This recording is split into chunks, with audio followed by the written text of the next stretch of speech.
हमारी facial expressions, हमारे हाथों के मूवमेंट, हमारा खड़ा होने का ढंग, हमारा बैठने का ढंग, ये सब non verbal part of communication हैं। और वर्बल जो है हमारा वो 15% के करीब होता है और नॉन वर्बल हमारा 85% के करीब होता है। तो नॉन वर्बल बहुत इम्पॉर्टेंट है, क्योंकि इससे ही हमारी कम्युनिकेशन में जान आती है, अन्यथा बहुत मुश्किल होता है एक अच्छा कम्युनिकेटर बनना। और मैं आज आपसे चर्चा कम्युनिकेशन में एक ऐसी चीज़ की करूँगा जिसे मैंने एक फ्रेमवर्क बनाया कि हमारी कम्युनिकेशन में कुछ ऐसी चीज़ें जिनको हम ध्यान नहीं देते, जो हमारी पर्सनालिटी का हिस्सा है और वो बड़ी इंपॉर्टेंट हैं, उसको मैंने बनाया 22 C's, all the words are starting with C, framework for effective and efficient communication. तो जो उसमें पहला C आता है वो हमारा कंडक्ट, हमारा आचरण। आप माने या ना माने, हमारा आचरण हमारे शब्दों में, हमारे कम्युनिकेशन में उतरता है और इसे समझना बड़ा इम्पॉर्टेंट है। इसी तरीके से हमारी क्रेडिबिलिटी, हमारा जो लोगों के ऊपर विश्वसनीयता है, लोगों की हमारे ऊपर ट्रस्ट यानी कि हमारा, हमें अपना ट्रस्ट, अपनी क्रेडिबिलिटी बनाए रखनी चाहिए, तभी लोग हमारे शब्दों पर ज़्यादा विश्वास करेंगे किसी रिटन कॉन्ट्रैक्ट की बजाय, क्योंकि हमारे शब्द मीनिंगफुल होने चाहिए, उनमें ट्रस्टवर्दीनेस होनी चाहिए, विश्वसनीयता होनी चाहिए। ये बड़ा इम्पॉर्टेंट है। आप देखें महाभारत का ये उदाहरण, यदि द्रोणाचार्य ने ये कहा कि यदि मुझे युधिष्ठिर कहे तो मैं मान लूँगा कि अश्वत्थामा मारा गया, और युधिष्ठिर को उस समय अपनी विश्वसनीयता ताक पर रखकर कहना पड़ा कि अश्वत्थामा, हाथी मारा गया। हाथी उसने धीरे से कहा, परंतु विश्वसनीयता बहुत इम्पॉर्टेंट है, और ये युधिष्ठिर की विश्वसनीयता थी जिसने द्रोणाचार्य को महाभारत के युद्ध में अपना धनुष्बाण त्याग कर एक तरफ बैठने के लिए बिठाया ताकि उनकी हत्या हो सके। एक व्यक्ति मारा जाता है दूसरे की विश्वसनीयता की वजह से। द्रोणाचार्य को विश्वास था युधिष्ठिर पर, और उसकी युधिष्ठिर की विश्वसनीयता जब खोई तो द्रोणाचार्य को मरना पड़ा महाभारत में। इसलिए हमारी विश्वसनीयता इज़ वेरी वेरी इम्पॉर्टेंट। और तीसरी चीज़ हमारी कर्टसी, हमारी सौजन्यता। हम अपनी बातों में कितने कर्टियस हैं, कितने पोलाइट हैं, कितने जेनरस हैं, कितनी शालीनता से हम बात करते हैं, ये बहुत इम्पॉर्टेंट है। बिकॉज जितना हम कर्टियस होंगे अपनी कम्युनिकेशन में, उतनी हमारी रिलेशनशिप दूसरे के साथ बढ़ेगी। आप देखिए इसी सौम्यता को, इस कर्टसी को, कि कृष्ण के पास दुर्योधन और युधिष्ठिर दोनों मिलने जाते हैं। दुर्योधन सराहने बैठ जाता है, युधिष्ठिर पांव की तरफ बैठता है। गए दोनों भगवान कृष्ण से महाभारत में हिस्सा लेने के लिए गए हैं, परंतु पांव की तरफ युधिष्ठिर है तो पहला ऑफर युधिष्ठिर को मिलता है, क्योंकि युधिष्ठिर कर्टियस है, विनम्र है। ऐसे ही यदि हम कर्टियस होंगे तो जहाँ भी हम जाएंगे, हम अपने जीवन में जाकर जो भी बात कहेंगे उस बात की एक्सेप्टेबिलिटी के चांसेस बढ़ जाते हैं, क्योंकि हम कर्टियस हैं। इसलिए कर्टियसनेस को अपनी कम्युनिकेशन में ऐड करना बड़ा इम्पॉर्टेंट है। और चौथी चीज़ है क्लैरिटी, यानी स्पष्टता। हमें बहुत सिंपल शब्दों में, बहुत आसान शब्दों में लोगों को अपनी बात को समझाना होता है, और यदि हम सब कुछ समझें परंतु जीवन की भाषा को ना समझें तो शायद हमारे लिए मुश्किल हो जाता है। जैसे मैं आपको उदाहरण दूं कि एक नाव में एक प्रोफेसर जा रहे हैं और नाविक से पूछते हैं तुझे फिज़िक्स आती है? नाविक कहता नहीं, तो कहते हैं तेरा 25% जीवन गया। केमिस्ट्री आती है कि नहीं, तो तेरा 50% जीवन गया। मैथमेटिक्स आता है कि नहीं, तेरा 75% जीवन गया। तो इतने में नाव समुद्र में डोलने लगती है। तो नाविक कहता है प्रोफेसर साहब तैरना आता है? वो कहता नहीं, तो कहता आपका 100% जीवन गया। यानी इसलिए जो हमारी स्पष्टता है वो बिल्कुल साफ़ होनी चाहिए कि हमें क्या सीखना है, क्या समझना है, क्या बोलना है। ये बड़ा बड़ा इम्पॉर्टेंट है। अन्यथा आप देखेंगे ज़्यादातर कम्युनिकेशंस में लोग बोलते कुछ हैं, समझते कुछ हैं, पूछा कुछ जाता है, जवाब कुछ आता है। इसलिए स्पष्टता का होना बहुत ही आवश्यक है, नितांत आवश्यक है।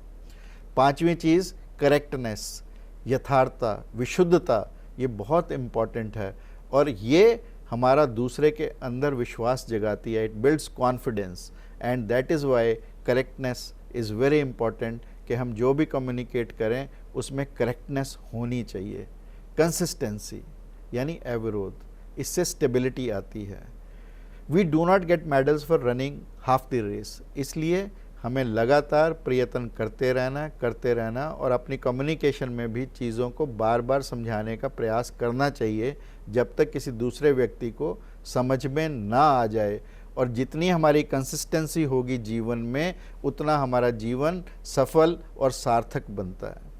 आप देखें, एक बोट है, उसमें नाव है, उसमें कई रिलीजन के लोग जा रहे हैं।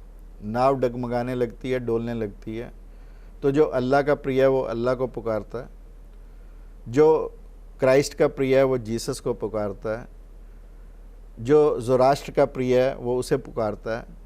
परंतु एक हिंदू जो ट्रैवल करता है वो पहले फटाफट से ब्रह्मा जी को बुलाता है, फिर विष्णु जी को बुलाता है, महेश जी को बुलाता है, इतने में डूब जाता है।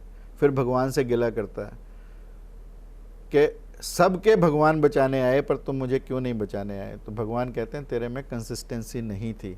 जैसे ही ब्रह्मा जी तैयार होते तो विष्णु जी को याद कर लेता, और जैसे ही विष्णु जी तेरी मदद के लिए तैयार होते तो शंकर जी को याद कर लेता। यानी हमारी कंसिस्टेंसी लाइफ में बहुत बहुत इम्पॉर्टेंट है और वो हमारी कम्युनिकेशन को बहुत ही इफ़ेक्टिव और एफिशिएंट बनाती है।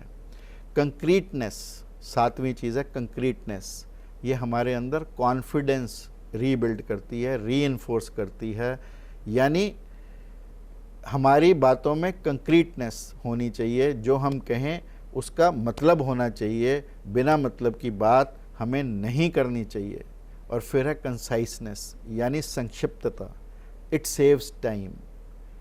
मैं डॉक्टर हूँ, अगर मैं अपने पेशेंट को, अपने मरीज़ को अपनी भाषा सिंपल लैंग्वेज में नहीं समझाता और संक्षिप्त में नहीं समझाता तो मरीज़ के लिए बड़ी मुश्किल होती है।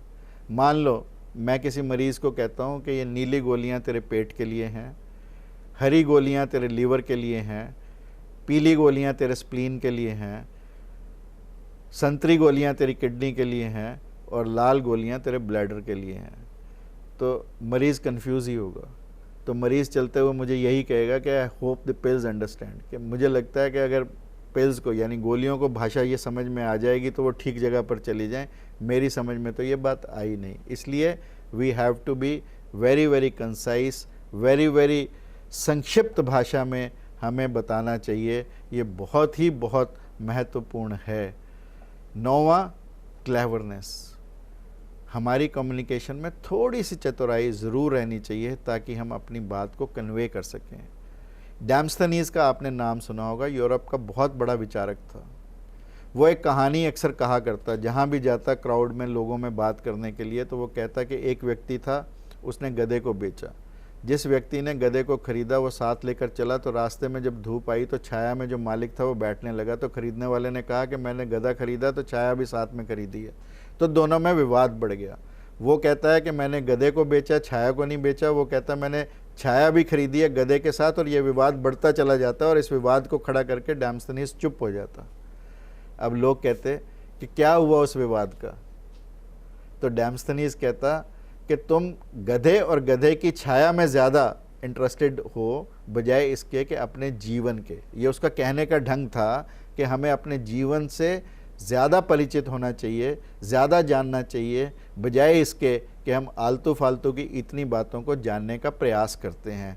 सो ये कहने का ढंग है, ये डेमोस्थेनीज के कहने की एक चतुराई थी।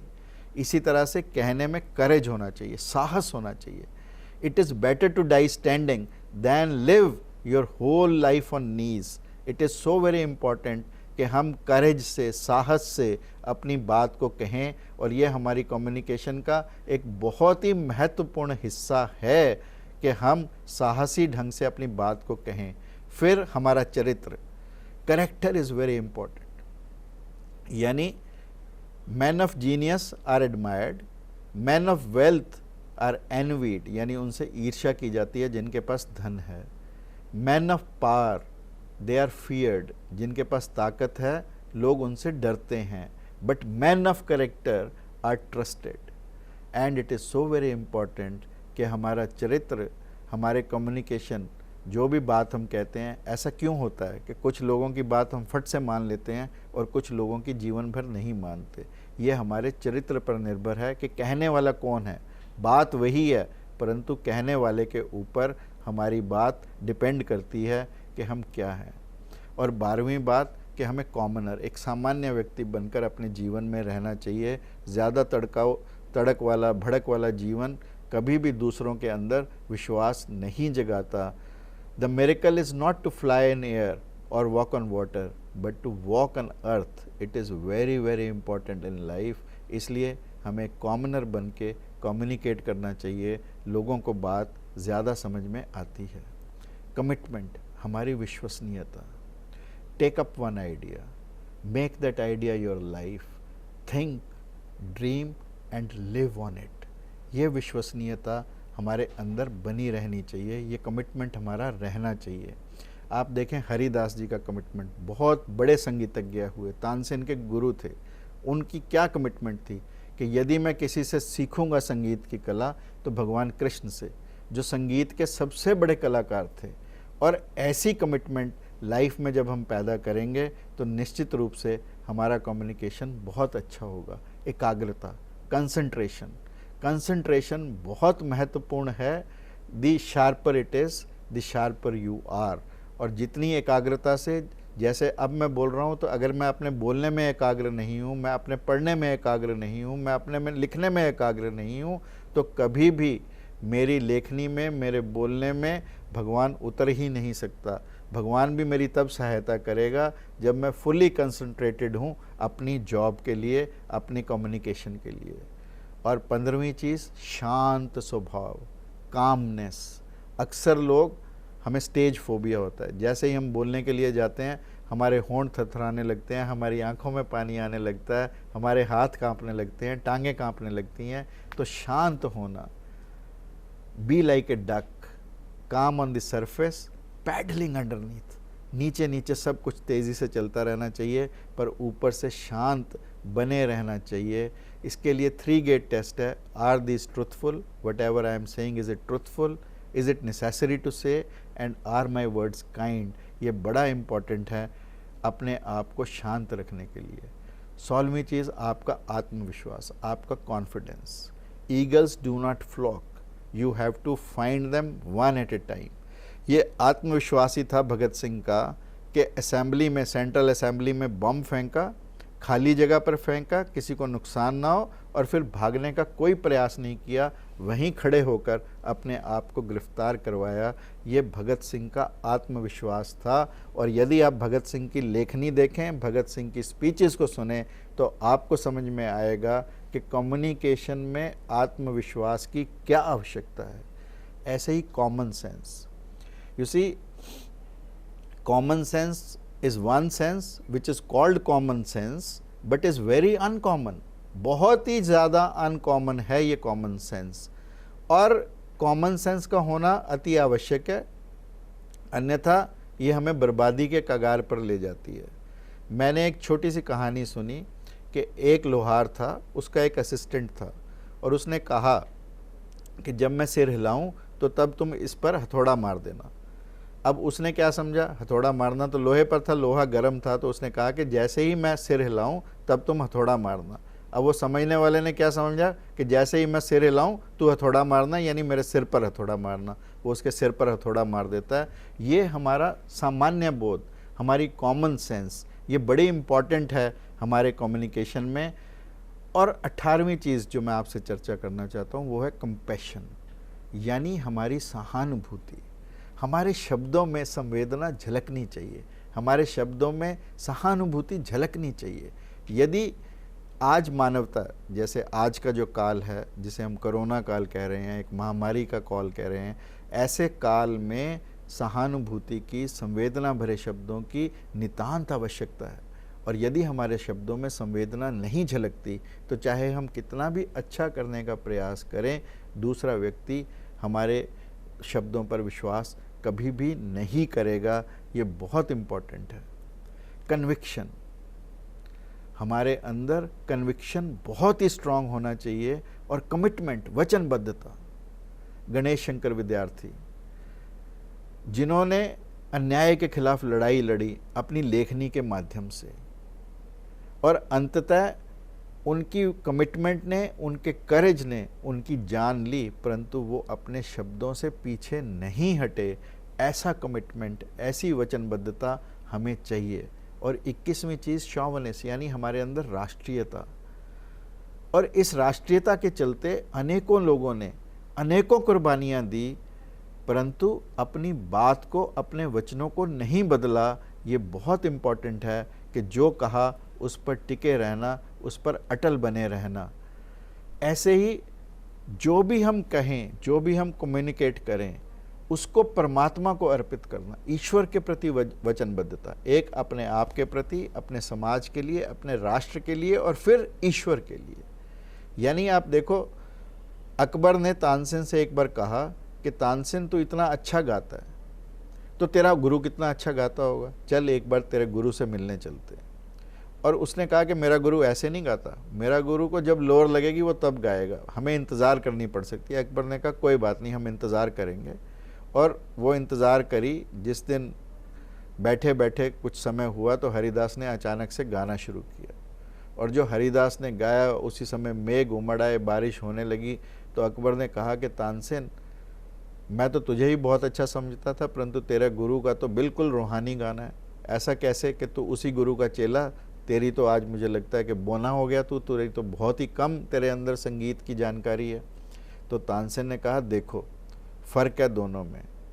हरिदास परमात्मा के लिए गाते हैं और मैं तुम्हारे लिए गाता हूँ। इस गायन में हमेशा फ़र्क रहेगा। हम किसके लिए गाते हैं, किसके लिए कहते हैं, किसके लिए बोलते हैं, ये बहुत इम्पॉर्टेंट है। और यदि हम अपने कार्य को प्रभु को अर्पित करते हैं, आप देखें विवेकानंद जी जब शिकागो में गए तो शब्द तो 4 ही थे, my sister's and brothers of America, मेरे अमरीकी वासी बहनों और भाइयों। परंतु इन शब्दों में उनके जीवन का पूरा तप था, जप था, अभ्यास था, एकाग्रता थी, ब्रह्मचर्य था। तभी वो शब्द, 4 शब्द ऐसे जादुई शब्द बने कि पूरे का पूरा ऑडिटोरियम, पूरे के पूरे ऑडिटोरियम में लोग करतल ध्वनि से खड़े होकर उनका स्वागत किया। This is what is communicating, and whatever you are communicating, offering it to God. यानी प्रभु का स्मरण करके यदि हम किसी काम को करते हैं, प्रभु को अर्पित करके किसी कार्य को करते हैं, तो निश्चित तौर पर वो कार्य सफल होता है और कम्युनिकेशन भी हमारा बेहतर होता है। तो 6 बेसिक ट्रुथ्स की अब मैं बात करूंगा, जो मेरी अंतिम इसका विषय है कि 6 बेसिक ट्रुथ हमारे क्या हो सकते हैं इफेक्टिव कम्युनिकेशन के। पहला, शॉर्टन योर मैसेज। यानी शेक्सपियर ने कहा, write an exciting opening, then write a dramatic summary and closing, then put them as close together as possible. यानी हमारी बात ज़्यादा लंबी नहीं होनी चाहिए, ज़्यादा घुमा घुमा कर बात को नहीं कहना चाहिए, ज़्यादा लंबा खींचने का प्रयास नहीं करना चाहिए, हमें अपने मैसेज को छोटा रखना चाहिए। दूसरा, we need to simplify the message, बिल्कुल साधारण शब्दों में। नेपोलियन बोनापार्टे ने कहा कि do not impress with big words, complex sentences, be clear, be clear, be clear, and that is very important कि आप अपने मैसेज को बिल्कुल सिंप्लीफाई करके रखें। And then third truth is that see the person, अब जिससे बात कर रहे हैं उससे आंख मिलाकर बात करें। You have to ask yourself, who is my audience, मेरे सुनने वाले कौन हैं, वट आर देयर क्वेश्चंस, उनके प्रश्न क्या हो सकते हैं, what needs to be accomplished, मुझे कहना क्या है, मुझे अचीव क्या करना है, and how much time do I have, कि मेरे पास समय कितना है, ये भी इम्पॉर्टेंट है। So you have to become audience oriented. People believe in great communicators because great communicators, they do believe in people. This is a very, very important truth which you need to realize, that you have to see the person. You have to ask yourself, who is my audience, what are their questions, what needs to be accomplished, and how much time do I have with me to say whatever I want to say. And चौथा truth, show the truth oblique your strength. Believe in what you say. जो आप कहते हैं वो आपके जीवन में भी उसका आचरण होना चाहिए. मान लो मैं तुम्हें तो कहूँ कि पूजा करो और मैं स्वयं ही नहीं करता, मैं तुम्हें कहूँ इस काम को करो और स्वयं ही नहीं करता. So it is always important कि हम we have to have a believe in what we say and live what you say. That is very important. Not only believe but living what I am saying. यदि मैं तुम्हें कहता हूँ सत्य बोलो, तो यदि मैं सत्य को नहीं बोलता तो मैं अधिकारी नहीं हूँ आपको कहने का कि सत्य बोलो. This is very very important. The most powerful weapon on earth is the human soul on fire. Believe me, human soul on fire is the most powerful weapon.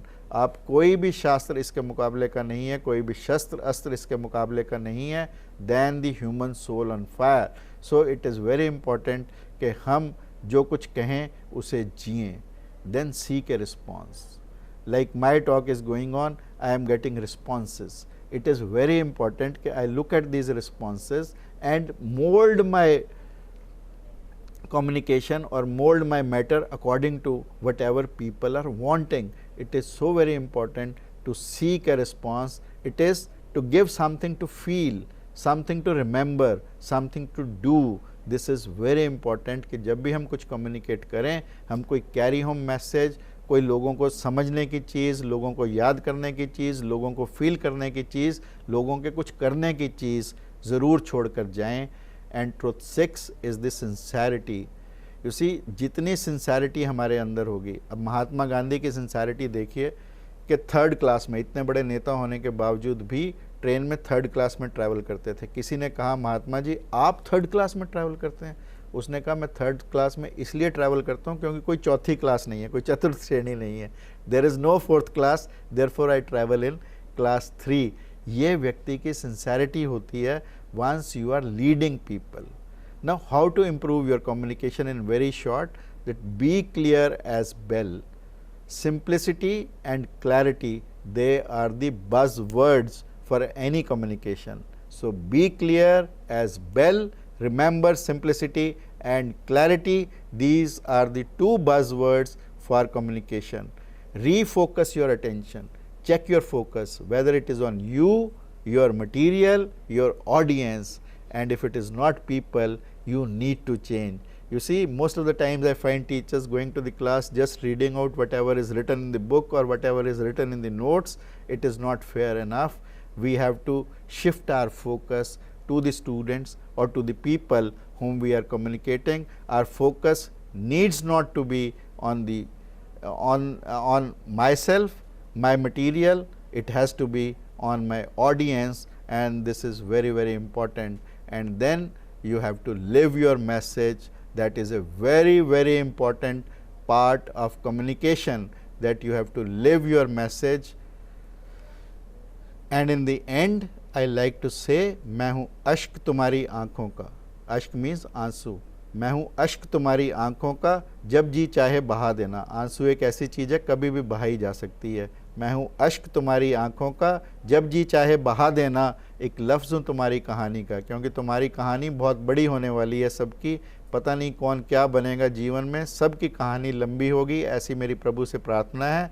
ना याद रख सको तो भुला देना. यानी अगर आप मेरे को याद नहीं रखो, मेरे शब्दों को नहीं याद रखो, तो बड़े आराम से भुला देना, क्योंकि मैं हूँ अश्क तुम्हारी आँखों का, जब जी चाहे बहा देना. एक लफ्ज़ तुम्हारी कहानी का, ना याद रख सको तो भुला देना.